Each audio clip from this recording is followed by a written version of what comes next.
Today on Red and Blue, we're talking about two top coaches under fire right now. Xabi Alonso at Real Madrid and Arne at Liverpool. Both are tactically gifted, both have elite squads, and both have had mixed nights in the Champions League this week and in the season so far. But the noise around them goes beyond results.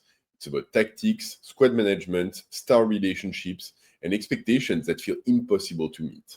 From tactical questions at the Bernabeu to recruitment fails and Salah headlines at Anfield, are these real crises or just overblown narratives? Let's break down where each coach really stands, what's working, what isn't, and where their futures could be headed.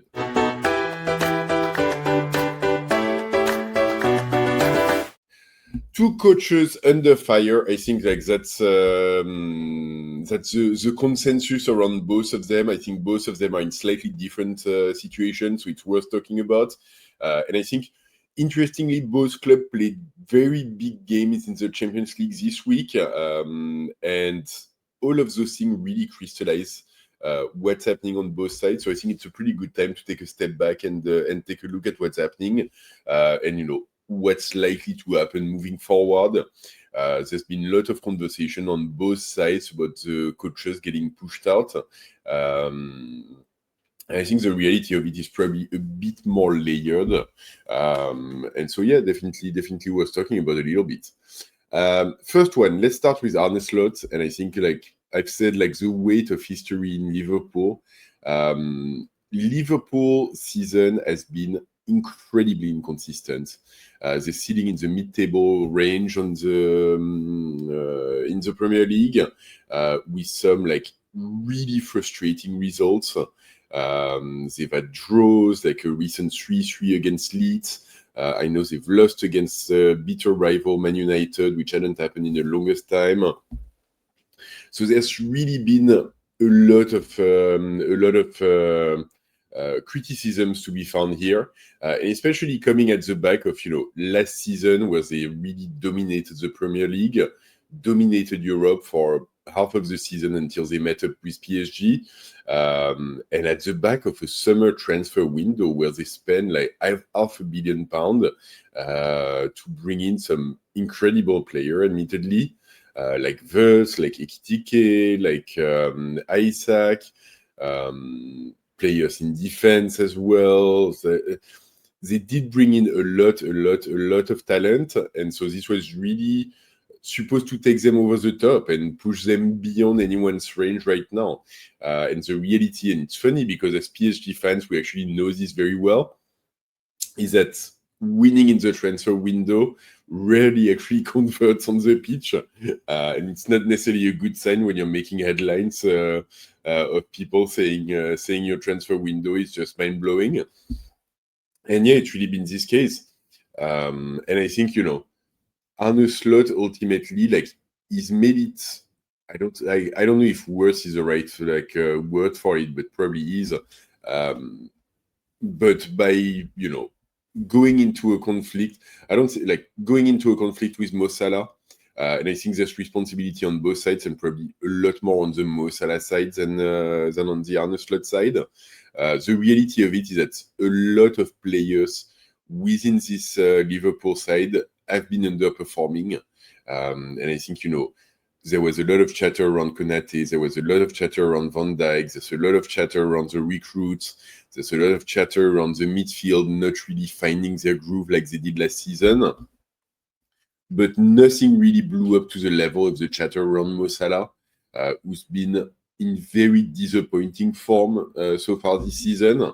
And I think when you look at the kind of like statistical contribution, but also impact on the game and impact on the team that he had last season, it's basically like looking at his cousin on the pitch this season. It's just crazy to see.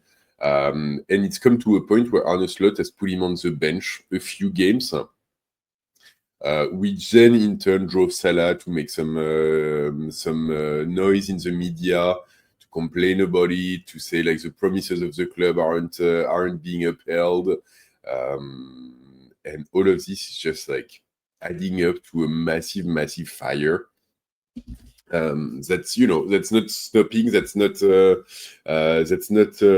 growing lighter, and yeah, incredible as it may seem, like literally like less than 6 months after winning the Premier League, there's already being talk about Arne Slot getting fired from Liverpool, and the weight of history in Liverpool is such that, like, on one hand, like, running amok with a player like Mo Salah, who's been a local icon, who's won the Premier League for Liverpool in more ways than once, and who's been a stalwart player in the club. It gets balanced against the fact that Liverpool have never in their history fired a coach that's won them the Premier League. It's never happened. And so at this point, like, it would be a historical first, and it's very much unclear whether they want that to happen. And so the weight of history is playing out in the two different directions. And so looking at what they did this week, Liverpool, they were playing in Milan against Inter, which is obviously a tough matchup because Inter was in the final of the Champions League last year. It's obviously a team that has its qualities, has its flaws as well, but really knows what it's doing. And typically at home, it's a very, very hard team to maneuver. And I think true to form for most of the game, it looked like a fairly balanced game, if I'm honest. I think like Inter had some chances, Liverpool did as well. On balance, Liverpool probably did a little bit more than what Inter produced. Liverpool, in lots of ways, reverted to, like, at least in midfield and in defense, to what they had last season, with a lot of recruits actually like sealing this one out. Just in attack, where we saw Isaac and Ekitike and so on. And yeah, it kind of showed in their ability to create chances, create a little bit of domination in midfield, but also like hold on in defense, and not allow this Inter attack and the Lautaro Martinez and Thuram to make the most of the opportunities that they had. And so in the end, the game got decided at the 85th minute or so, where one of the Inter defenders made a stupid mistake, pulled the jersey of Florian Wirtz within the area, which was completely unneeded because Wirtz had his back to the goal anyway and was, a couple of seconds away from losing the ball. But yeah, it's just stuff that you're not allowed to do. So the referee whistled the penalty. I think it's Zoboslai who converted it very calmly, very coolly, very collected. And so Liverpool gets away from Milan with a 1-0 win. And I think, as mixed as Liverpool's form has been in the Premier League, I think in the Champions League they've actually been doing relatively well. I think they're in the top 8. They've gotten a win against Real Madrid. They've gotten the win against Inter Milan. Not everything has been perfect. They also had a couple of disappointing results here and there, but on balance, they have won their big games. They are in the top 8, and yes, they don't really look in so much danger of dropping out or really like catastrophic results or anything like that. And so it kind of bodes well. And I think ultimately for Arne Slot, the question is becoming more about like, how can he continue improving on the form of his team, find a bit of consistency, and essentially buy himself some time. And I think like it's funny, but in a way, the Salah controversy is actually like probably playing out in his favor a little bit, in the sense that it's kind of aggregated a lot of people around him, because none of the Liverpool fans can agree to see someone taking shots at the coach or at the team at a time where it's struggling. And just, you don't shoot on an ambulance, and you've got to respect the fan base and the pundits for that. Is that, yeah, if you're a fan of Liverpool, you're a fan of Liverpool, and like you support the club, especially when it's down and when it's not doing so well. So that probably gives Slot a little bit of air cover. He still has the support of the board. And so for now, like, I think he's I'm not gonna say safe because this is football and, like, anything can happen. A couple of like really bad results could really trigger a lot of people, but yeah, he's not in the worst shape that he's been this season, I think. On the other end, the weight of egos in Madrid is something that, like, I'm sorry, but I'm a PSG fan, and so I'm gonna laugh a little bit because God knows we've seen it in Paris. We've seen it for so long. We've seen it so sharply, and it's been so painful for us. And we warn people, we've said it, and so on. Yeah, here we are. Like, the ego wars in Madrid are just completely out of control. It's just like, for me, like, it's damn funny to see, really. So here we are. Madrid, Xabi Alonso, the coach, is also under fire. And I think he's probably in a more precarious position than Arne Slot. He's essentially been given 3 games between now and the Christmas break, and he essentially needs to win them all or get the boot. And that's the kind of situation that they're at. In the Champions League this week, they lost at home 2-1 against Man City in a game that was actually, like, not the worst that we've seen of Madrid so far this season. But obviously they take the defeat against a big opponent at home as well. And yeah, in a way that's, it's not satisfactory. If you're like, anyway, Real Madrid, it's always about winning. They need to win everything. And so anytime they're going to have mixed results, they're going to fly. They're already 4 points behind Barcelona in Liga as well, despite beating them in the first Clásico of the season. So yeah, it's not a comfortable spot for them in any on any side. And I think the conversation around Xabi Alonso, it's funny. I was going on ChatGPT to prepare this video, and I was asking ChatGPT, like, oh, give me some information and summaries, and, like, kind of like help me like organize my thoughts on this. And ChatGPT came back with, like, oh, so Xabi Alonso, like, the main criticisms around him are actually around tactics. They're around results, tactics, and internal tensions. I saw that, and, like, at this point, like, okay, so what's going well then? Like, there's criticism about the result, about the tactics that he plays, and about the internal dynamics. Like, everything is falling apart.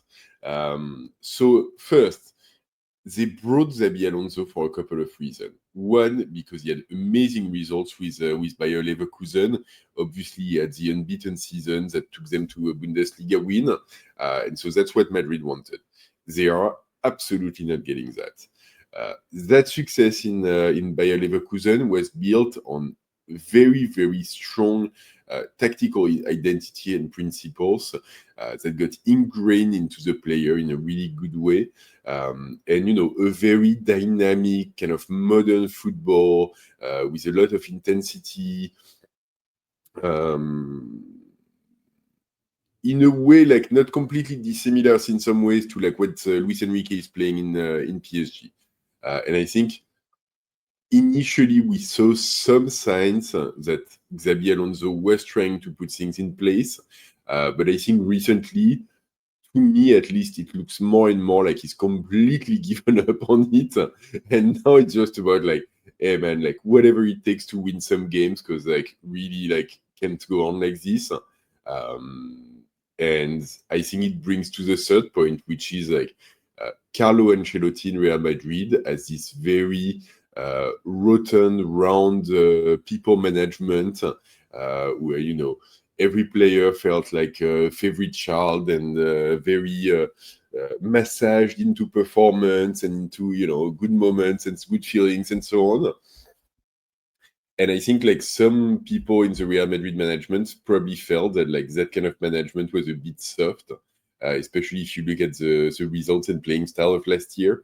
And so Xabi Alonso was also supposed to put in some order in the locker room in terms of players' attitude and work rate.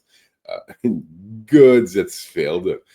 So, like, I mean, like, you can make a long list of the problem. Mbappe has been performing well, but like, I think his ego is like still not the easiest thing to manage. But honestly, it's like not really a problem in this Real Madrid.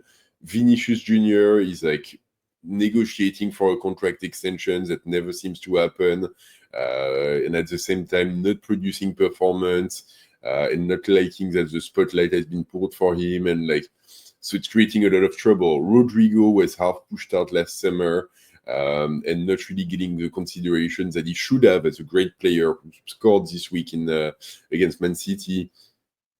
But yeah, like not getting it. Player like Bellingham he wants to play only as a number 10 when like really the team would call for him to be a number 8, especially with Arda Güler showing some really interesting stuff. But you know, Bellingham is a big ego and he does whatever he wants apparently. And then like they've had injuries in the defense, players underperforming. You see like Rudiger like defending like a freight truck and making like foul after foul, and now like Real Madrid is complaining about the referees. Guys, like literally like in world football, like Real Madrid is complaining about the referees. What is happening? What is happening? Just so funny. So nothing seems to be going right. And I think, you know, I've got very mixed feeling about this, if I'm honest, because I do still think that Xabi Alonso is a very talented coach, maybe a bit underexperienced to be managing a team like Real Madrid, but at the same time, like the brief that he got and the pitch that he got from Real Madrid is just impossible to put in place.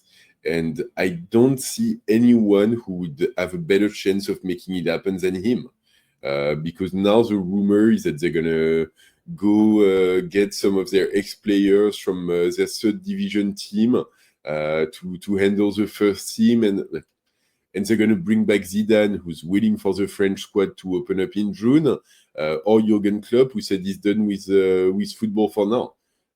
Like, no, like those are not options. So like it's yeah, like why change coach where like no one can succeed because they're going to be facing the same problem as Xabi Alonso, and ultimately like without the full support of the club, without like a club and a fan base willing to go through some hard times and go through some painful moments and so on, yeah, it's just not going to work.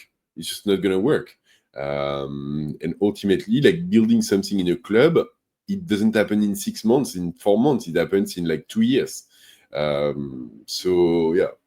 So I don't know. I'm like, I like, yeah. I really don't know. I think like in this case, I think Xabi Alonso, honestly, like I'd be somewhat surprised if he's still the coach of Real Madrid in January. I think very sadly, is like his journey is at an end already, because I think despite what they say publicly, it feels quite clear that there's more and more player every day who would have more to win by him getting pushed out than by him staying. And right now, Real Madrid is like, in French, we say La République des Joueurs. It's like the Players' Republic. And yeah, it's a locker room that's managing a club, and just it's not the right way to do it. It's absolutely not the right way forward, but it is a reality that he's got on his hand, and I think that's gonna cost him his job. Arne Slot on the other end, I think he's gonna last until at least the end of the season, and we'll see how the results go in the second half. If he finds some consistency, if he manages to get some of, if not all of the recruits to start firing, so Isaac and Wirtz in particular, then like things are going to improve very quickly for him. But just we need to keep an eye on the Mo Salah situation and see how all of that gets resolved. Anyway, that's what I had for you guys on those two coaches under fire. Anyway, let me know in the comments what you think. What do you make of where each of them stand, and who do you think is going to be more likely to get pushed out, more likely to stay, more likely to happen early. And as always, if you've made it this far, somewhat a long video, I'm sorry for it. But if you've made it this far, drop a like on the video. Subscribe to the channel if you haven't subscribed yet, mostly PSG, but football in general as well. And, as always, under fire for once, not for us, but ici c'est pareil!